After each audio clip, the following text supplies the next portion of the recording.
તો મિત્રો આજ તો રવિવારની રજા એટલે ઘેર છે અને જો કબૂતર દોણા નાખે એટલે વેણી ખાય અને નીલ્યને એવા શું કરે જોવા જઈએ આપણે ને શું કરે જો અહીંયા વ્લોગ જો મારા જો આ મારા જ વ્લોગ જો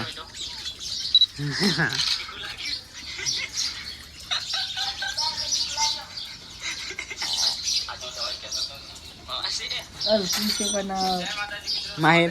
માહિર બોલતો હાય મિત્રો રોમ રોમ ભાઈ કરે રોમ રોમ ભાઈ દેવ બાપુ બોલતો તો મિત્રો વરસાદ ચાલુ હતો ચેનનો અત્યારે બંધ થયો એટલે થોડા બહાર નીકળ્યા બાકી જો પેલું પેલું થઈ રહ્યું વાદળા તો ચાર બાજુ જ છે આપણા બાઇકમાં યાર થોડી તકલીફ થઈ ગઈ ગરમ બહુ થઈ જાય હવે ફરી ચોક બતાવવું પડશે